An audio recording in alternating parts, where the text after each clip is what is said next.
Hello நண்பர்களே, வணக்கம். இன்றைக்கி நம்மளோட முருகருக்கு உகந்த செவ்வாய்க்கிழமை. ஸோ இன்றைக்கி நம்ம என்ன வீடியோ பார்க்க போகிறோம் அப்படின்னா, நம்மளுக்கு இன்றைக்கி காலையில் டைம் போயிடுச்சு. இன்றைக்கி மாலை நேரம், அதாவது இரவு நேரத்தில் உள்ள செவ்வாய் ஹோரை நேரத்தில் நீங்கள் முருகருக்கு இந்த பூஜைகளை பண்ணி பாருங்கள். கண்டிப்பாக அவர் உங்கள் வீட்டில் இருக்கிறாரா இல்லையான்னு உங்களுக்கு தெரியும். ஒன்றுமே வேண்டாம், நீங்கள் முருகரை ரொம்ப நாளாக கும்பிட்டுட்டே இருக்கிறீங்க, அவர் உங்களுக்கு தரிசனமே தரல அப்படின்னா, நீங்கள் இந்த ஒரே ஒரு நெய் விளக்கு மட்டும் போட்டு அவரோட கந்த சஷ்டியை அவருக்கு முன்னாடி இருந்து பாராயணம் பண்ணுங்கள்.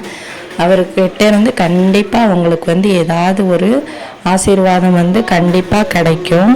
ஸோ நீங்கள் உங்களுக்கு ஒரு வேளை பூ விழலாம், இல்லை நீங்கள் வச்ச விளக்கில் வேல் ரூபமாக அவர் உங்களுக்கு காட்சி தரலாம்.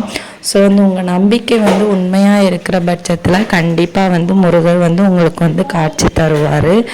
இல்லாட்டி நீங்கள் வச்சிருக்கிற பிரசாதம் எதுலையாச்சும் ஒன்றில் உங்களுக்கு தருவார். ஒருவேளை நீங்கள் அவருக்கு பூஜைகள் பண்ணும்போது அந்த பூஜை அறையில் பல்லி கவுளி அந்த சத்தம் கேட்டாலோ, இல்லை பல்லி போகிறத நீங்கள் பார்த்தாலோ, கண்டிப்பாக முருகர் அருள் உங்கள் கிட்ட இருக்குது. அவர் உங்களுக்கு துணையாக உங்கள் வீட்டில் தான் இருக்கிறாரு. ஸோ இந்த மாதிரி நிறைய விஷயங்கள் மூலமாக அவர் நம்மளுக்கு உணர்த்துவார். அதே மாதிரி உங்கள் வீட்டுக்கு நைட்டு ஏதாச்சும் ஒரு என்ன சொல்கிறது, அந்த பாலூட்டி வகை உயிரினம் வருது, ஒரு ஏதாச்சும் ஒரு புது உயிரினம் வருது அப்படின்னாலும் கூட முருகர் உங்கள் இல்லத்தில் தான் இருக்கிறாரு. அதே மாதிரி உங்களுக்கு உங்களை அறியாமலே கண்ணிலேருந்து கண்ணீர் வருது, ஆனால் அவர்கிட்ட எந்த வேண்டுதலையும் நம்மளால் கேட்க முடியலை. ஸோ அந்த மாதிரி இருந்தாலும் கூட அவர் நம்ம பூர்வமாக நம்புகிறோம். ஸோ அவர் நம்ம கூட தான் இருக்கிறார். இந்த மாதிரி நிறைய விஷயங்கள் மூலமாக முருகர் நம்மளுக்கு உணர்த்துவார், நான் உன் கூட தான் இருக்கிறேன் அப்படின்னு சொல்லிட்டு.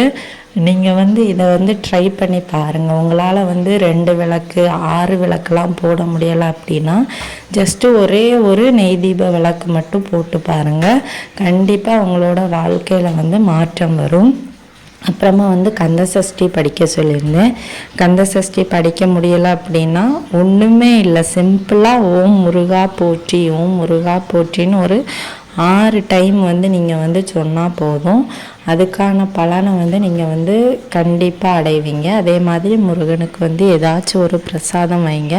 அப்படி எனக்கு செஞ்சு வைக்கிறதுக்கு டைம் இல்லை, எனக்கு பிரசாதம்லாம் பண்ணி வைக்க முடியாது அப்படின்னா கடையில் பால் கூட கிடைக்கும், பால் ஒரு டம்ளர் வாங்கி வைக்கலாம், இல்லை கற்கண்டு வாங்கி வைக்கலாம். ஸோ இந்த மாதிரி ஈஸியான இதை கூட வாங்கி வச்சு நம்மளோட வேண்டுதலை நம்ம முருகர்கிட்ட கேட்கலாம். அதுவும் இன்றைக்கி வளர்பிறை செவ்வாய். ஸோ அதனால் நீங்கள் இந்த விஷயங்களை ட்ரை பண்ணி பாருங்கள். கண்டிப்பாக உங்களுக்கு நல்ல விஷயம் நடக்கும்.